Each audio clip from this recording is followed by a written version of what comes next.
It's difficult. What do you think about that? It's How a would you big deal with that? it's a big challenge. You need a real estate agent who's really gonna knock you over the head and tell you how it is, nicely, in an American way.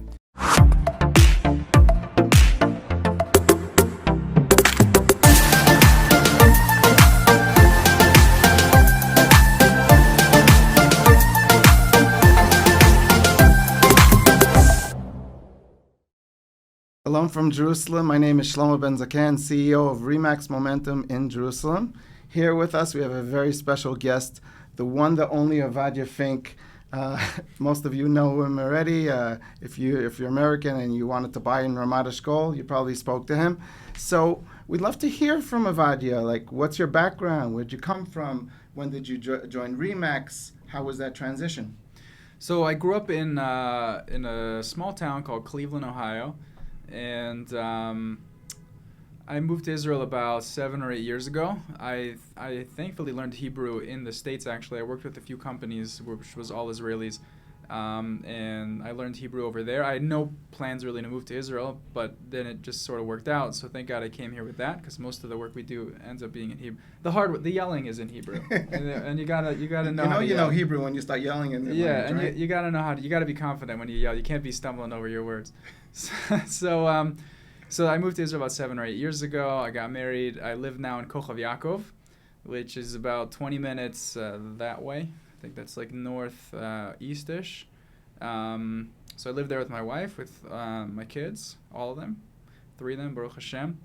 And I got into real estate about 5 years ago. I was doing social media marketing and video editing. I loved your videos, man. You were like all over Jerusalem, like OV. Yeah. I had a channel called Obi in Israel, and it was just a vlog, like me going around Jerusalem, just doing normal things. A lot of Israel gets represented on the news. Is all you hear about is the wars and the attacks and the crazy things and the politics and all the insane stories. There's a lot of crazy stories that do happen, but sometimes that's the picture people get. And then you say, I'm from Israel, and they're like, people live there? Like, is it safe? Or can you live there? How do you live? And so my tagline was like, not news, just life. It was just going to the store, showing around places I lived, showing around different neighborhoods, and people really liked it. I loved it. I wish I had the time to do those again. So anyway, I came from and I was also doing video production for a different organization. So I got into real estate. I wanted to start doing real estate videos. That put me in touch with a real estate agent who said, come work with me. I started off doing vacation rentals, and then I got into long-term rentals, and then pretty quickly I got into full-time, all the major sales, because that's why I got my license. I didn't get my license to do rentals, so that's pretty much me. Cool. So I remember you were like really pounding the pavement in those days, and really working hard, and for what we say grushim here. I mean, whatever, you made deals. I was pedaling the pavement. I was on an electric bike.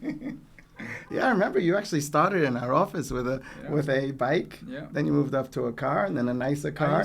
I used to park my bike at the end of the block so that the clients wouldn't see their real estate agent showing up on a bicycle. Yeah, the beginnings of a successful agent. Actually, this year, at 2021, you got to some really nice numbers. Thank God, Baruch Hashem. And in spite of Corona, in spite of everything, you really coming up in the numbers more and more, and we expect hopefully you'll double it this year. B'ezrat Hashem. Yeah. Okay, so Ovadyah, let's take us to Ramat Eshkol. Okay, it's a hot area, very hot area, especially with Americans and Anglos in general. And what does $1 million get me? All right, so Ramat Eshkol is an area with a lot of Americans from. It's a very yeshivish community. So you have a lot of people from New York, Miami, Los Angeles, all the major. It's any major yeshivish community will have a lot of representation there. There's a lot of English speakers. There's a surprising number of Hebrew speakers also, though. There's a lot of them there. But you can feel very comfortable there speaking English, get American products, and so that's in terms of the clientele. The apartments there, like. The community, not the clientele. The apartments there are like, for $1 million, will get you a nice See, it's funny. If we had done this podcast a month ago, the answer would have been very different.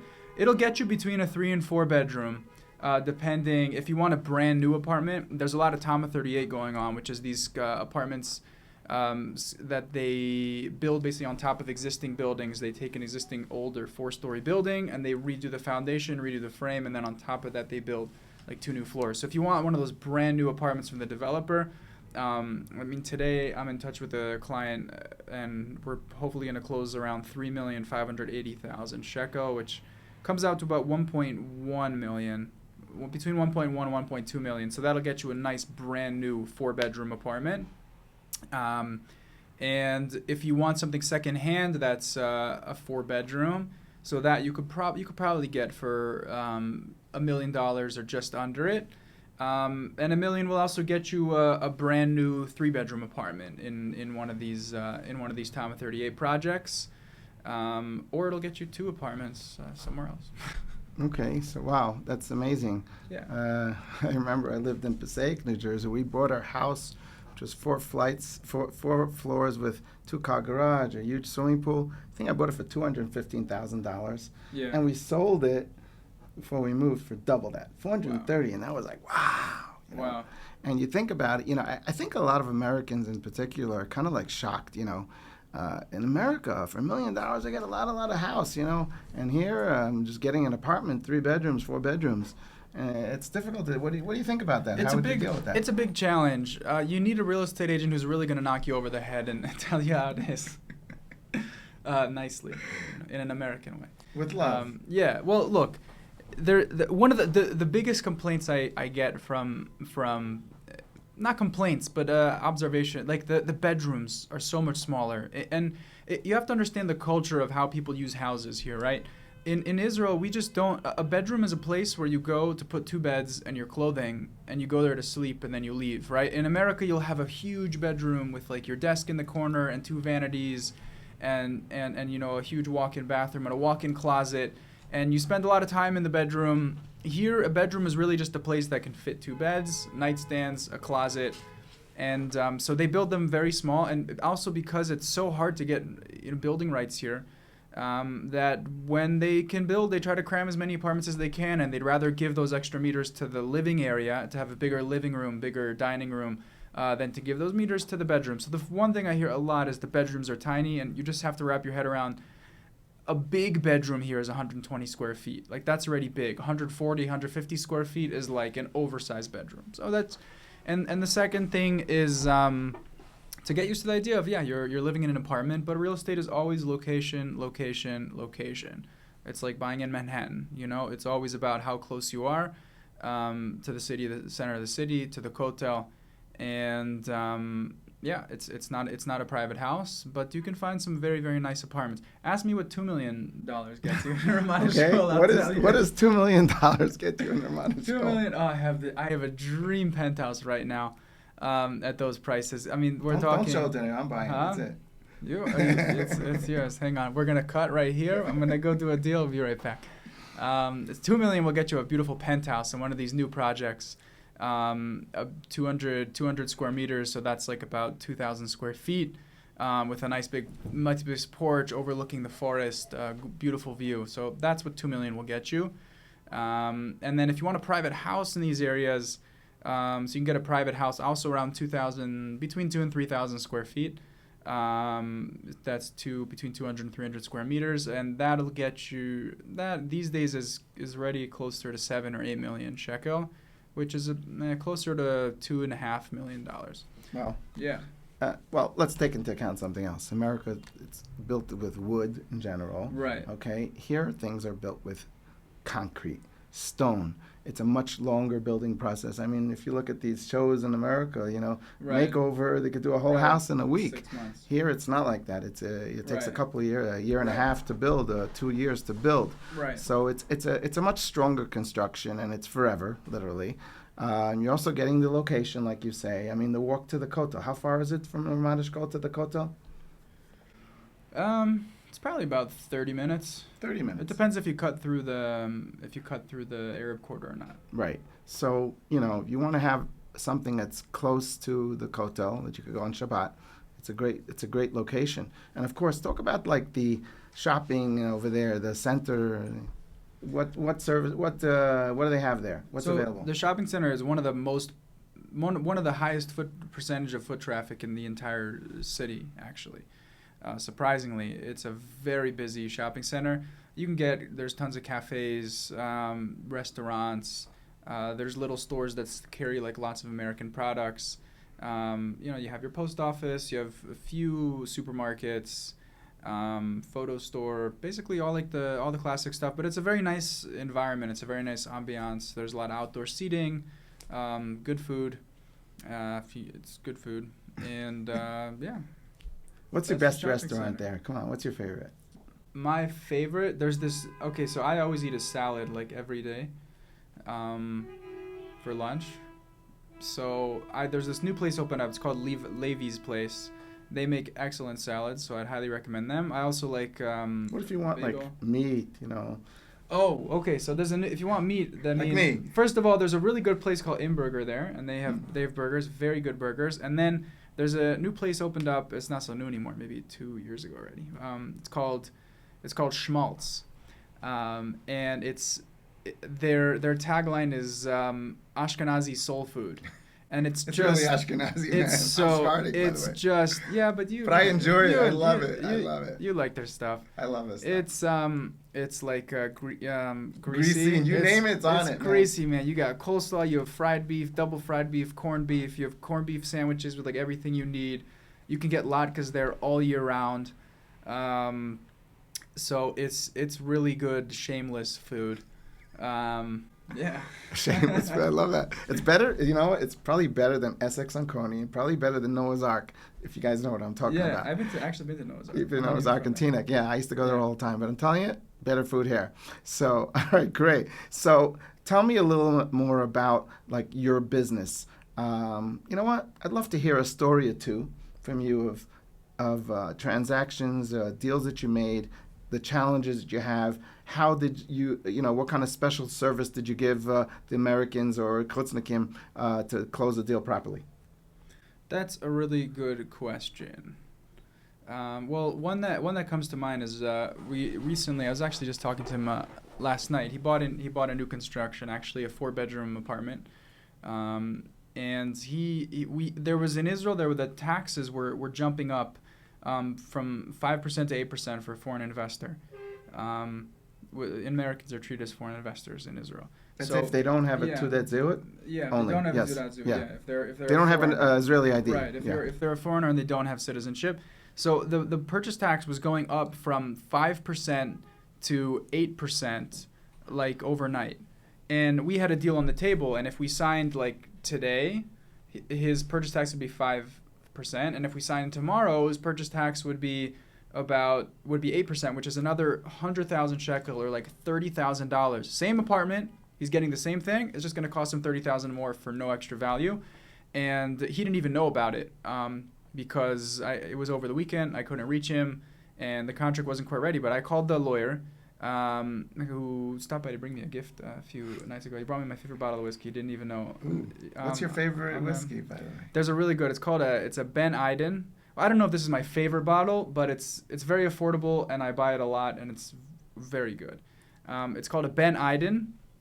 It's a Scotch made by an Israeli company, and what they do is at the end they age the Scotch in Israeli wine casks from the Golan, and it has like this nice, smooth, sweet finish from being aged in the wine casks, and it's like a Badat's best texture. They export it a lot actually. So he brought me one of those bottles. So I called his lawyer and I pushed him and I said, you got to get this contract signed, sign a contingent contract. I don't care, but make sure you get it signed today to save him the money. And then I called him the next day and I was like, hey, by the way, we saved you 100,000 shekels, by the way. Cool. Yeah. So, I think the difference between a good agent and a fantastic agent is really in the service, because every agent will sell you a house, blah, blah, blah, but it's the one that goes the extra mile and does the extra not expected, okay, gives the client that extra thing. So give me an example of something that you did in the past that you went the extra mile for your customer. Well, I think that, just basically anything that they need, if it's a small trivial thing. Like, I understand that nothing is trivial when you're spending $1 million. Like, nothing is trivial. I had people ask me just yesterday, somebody asked me like the size of we've been going back and forth, and he asked me like, is it going to be like a standard Israeli toilet or like an elongated toilet? And I was like, I don't even know what an elongated toilet is. Toilet. Okay. But I was like, you know what? This is important enough to the client to ask, so this is important enough for me to figure out. And I asked, and I felt weird. Like, I was asking about, I don't even know what it is, and no one wants to make like a phone call about toilets, No one probably wants people talking about toilets on their podcast. But that was like, look, the client thought about enough to send me this email asking me this, so I'm instead of like pushing it away, like, this is important for me to get the answer. And I think so that's the first thing. Is paying attention to like all the small things and really understanding that for them everything is incredibly important. And a second thing that comes to mind is, and this you'll agree with me, and this I learned from you actually, is that the most important thing I can do for a client is get him the apartment that he wants. And especially when I was a newer agent, I wanted to show the client that I got him a good deal. I wanted him to feel like I got a good agent. He negotiated for me. He got me that. We got the price down for me. You always want to. But what would happen is if I know that we don't have the option of negotiating here, and I'm just uncomfortable to tell you that we need to pay full price because I want you to feel like I helped you, get the price down. But in the end of the day, like the way I tell clients, like, okay, I have 2 jobs here. My first job here is to make sure you get the apartment that you want. It's hard enough to find an apartment that you like. In my book, a mitzia, a deal, is an apartment that you like, that you can afford. That's already a deal. So I tell clients, I have 2 jobs here. My first job is to make sure you get the apartment. My second job is to get you the best deal possible on that apartment. But I don't want to forget about my first job because I'm trying to focus too much on my second job. And it's being comfortable enough to tell a buyer, no, this is not a strong enough offer. For his own benefit, not because I want a higher commission off the deal, and not because I just don't want to put in the work of negotiating, but because if I'm like, no problem, let's negotiate, and then I lost you the apartment, and I didn't tell you that you don't have the option of doing that, have I helped you because I put in a low offer for you? I haven't helped you. Did you come here to all make offers, or did you come here to buy an apartment? But it's knowing how to say that in a very, in the right kind of way that they understand that I'm really on their side.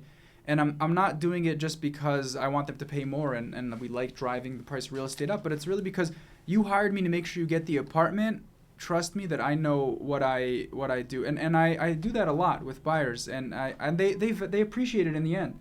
I had a buyer who thought he overpaid for an apartment, and I pushed him and I said, these are just the prices. I said the price is not negotiable. I was able to get him in a machsan. I was able to get him in a storage unit at that price. I was just talking to him last night. I just did the math. I'm selling an identical apartment in that same project 5 months later for $71,000 more. Wow. He made $71,000 on that apartment. And I pushed him to I said, no, it's full price. There's no negotiating here because I knew the developers wouldn't negotiate. And now he made $71,000. Now, what if he had lost out on that apartment because he had a bad agent who couldn't get the price down for him, and then he had to buy this same apartment for $71,000 more in 5 months from now? Now, he wouldn't know who to blame, but I didn't really provide a service if that's what I did. So I think that's a kind of an interesting angle to what you asked of going above and beyond, but it's being willing to have those uncomfortable conversations with people who are trusting us in a very, very important deal that we understand. Well, we had a deal, right? Someone purchased a villa in Givat Hamivtar, and there were a few agents that were submitting offers. You were one of them, and I think our conversation was that, listen, Ovadyah, if your buyer is going to come in 100,000 less, okay, on 6.7 million shekel, they're going to lose the apartment, and it's and you said, I think your words were like, yes, it's my obligation to tell him the way it is, because he has to be aggressive. Because if he really wants this house, then he's got to put in the best offer. And he won by 100,000 shekel, okay? And the other ones that were trying to save money, right? They're saying, well, let's come in a little lower. They lost it, So what do they end up with? Nothing Right. at the end. And by the way, that house is already worth a lot more. Oh, you could Yeah. sell it for 8 million shekels today. Wow. Okay. Yeah. So maybe we should talk to your buyer. Maybe he Yeah. wants to sell. No, But well- it's true. You know what? I got to tell you something. Now that you mentioned it, one of the buyers that was in the he was competing. Okay, he gave an offer of 6.5. Yeah. And he said it's not worth a penny more. I'm not going to give more than 6.5. I told him, I'm telling you right now, you don't offer, you get a 6.7. You're not going to get this thing, okay? He says no, and it was his pride, and he thought no, that's not the way things work, okay? He called me, by the way, last week, okay, the same guy, and he says to me, Shlomo, I so regret that I didn't listen Really? to you. He called you? He called me. I'm not going to say Really? his name. I'm going to tell you after this, okay? He called me. He says, it was such a great deal, you know what? And I should have grabbed it. And find me something else. I said, well. The agent called you or the buyer? The buyer. The buyer Wow. called me. Wow. And it was my buyer also. So he called me, and we got to find him something. So he's going to pay more now. If he Right. finds something at all. Yeah, for sure. He's going to pay a lot more. And I told him, I said, listen, this time, no games. Yeah. Okay? I'm telling you what to do. I'm telling you for your sake, not for my sake. I mean, what does it make a difference? I'm going to get my agent fee anyway from somebody. So you giving an extra 100,000 is not going to give me much more in my pocket. I'm not doing it for me. I'm doing it for you. I'm telling you the truth. Okay? And I think it's important, to tell the truth, to give it straight, because at the end of the day, you're not doing them any service by trying to sugarcoat it, trying to do the thing that everyone's doing, trying to save the money. Save the money, but you end up with nothing. It's nothing. Right. And that's important. Right. And that is part of, and not being afraid, So I think a lot of agents are just afraid to tell, the guy's going to have to pull more money out of his pocket. You know what? I don't think that people have a problem so much with paying, especially people from Chutz La'aretz. They're really looking much more for truthfulness, for transparency. They're also looking for service. Service is more important, I think, than even price nowadays, and that's what we have to provide. So, what else did I want to talk to you about in Ramat Eshkol area? I just want to. Yeah, I sure. want to add one point because Sure. this is just such gold. And I just attended a real estate conference. I attended it virtually. It was in Las Vegas, and it's about 3,000 of the top minds in real estate get together called Elite Retreat in Las Vegas. And one of the agents there, he sold 450 homes in Silicon Valley for like $2-3 million each. He's one of the top agents in the world, and he said something so gold. And going back to this thing of he could sell for so much more now, and the guy called me back and said that was such a deal. He said, you've probably, in this market, it's a total seller's market. Prices are skyrocketing. You have people looking for a deal. They call you, I need the deal. And he said, you know what a deal is? A deal is anything you buy in 2 years from now. That's a deal. In 2 years from now, you're going to look back with this crazy market we're having, and you're going to look back at that high price you paid, and you're going to be like, I got a good deal. That was a deal. And I love that because it's just that especially when you're buying real estate, all you have to look is which way is the market going? Why are all the hedge funds in the world right now buying 50, 60 houses a day, a month? Because they think it's going to go down? Because they think they're overpaying? No, because they know that's how real estate works. So remember that line. A deal is anything you buy in 2 years from now. That doesn't mean be a friar and just buy anything that comes up for any price. But pay a fair price for it, and you're good to go. With real estate in Israel, and I always tell people, finding an apartment that you like and that your wife likes and that you can afford, and it's a fair price, that's a deal. No one's selling their apartment for $200,000 on their market here. Yeah, I think that this thing in Israel being being a friar, that's the thing. And the truth is, who's the friar? The guy who ends up with the house that he loves, or the guy that saved 50,000 shekel, but he ends up with no house, right? So you look, if you're not an investor that's buying something to flip, okay, that's one thing, okay. If you want to make the max, but if you're buying a house that you're going to live in for the next 20 years, right? You know what? 20 years from now, you're not going to remember what you paid. And, I bought my house as an example. I paid $10,000 more than the shuk. And everyone says, hey, you're a friar. There's an American friar. Who's a friar now? My house is worth like 4 times the amount. Oh, my okay? God. If I could have your house. I know. So, well, everyone has, you have a beautiful house. That's true. And your house is worth a lot more money already. Oh, yeah, for sure. Okay? So you know what? Don't play this game trying to save 50, 100,000. You're losing opportunity after opportunity, okay? You find something you like, jump on it. Don't play around. It's that simple. Yeah. And I'm not telling you this as an agent. I'm telling you this as a friend. Okay, you find something that you like, your wife likes, or your husband likes, and it suits all your needs. Okay, and it's a little above your price. Forget about it. Find the money. Okay, you're not going to remember what you paid for it, and there's no such thing as real estate that doesn't increase in value anyway. Okay. Guarantee you that 2 years from now, like you're saying, it's going to be increase in value. So there's no loss. Okay, maybe there's a short-term ki'ilu loss, but there's not. Okay, it's real estate. That's why it's called real. It's something solid. It's not Bitcoin, which who knows where it could go, or all these the stock market. Talking about something solid. Jerusalem especially. There's no. Everyone in the world wants something in Jerusalem, right? Not just people who live here. Everyone in the world. So if you get your hands on something that's good, jump on it. Don't think about it. Make sense? Yep. Okay. That's what I say. So we're on the same page here. So first of all, thank you very much for Ovadyah for joining me in this podcast. It's been a lot of fun. There's so much more we didn't get to yet, and we're going to get to it.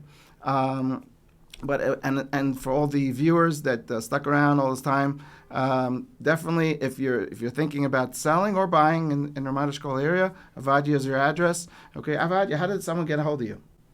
They have these things now. They have these like shiny. I'm not sure how to use it, but you probably know how to use it. You have my phone number. You're gonna put it down below, or should I say? We can put your phone number down below, but let's say email address. How does someone get a hold of you? We could put that down below too. Okay, fine, no problem. Yeah. I mean, I can spell it out for you. It's my phone number is you have to dial the +972, but it's 058-520-0055.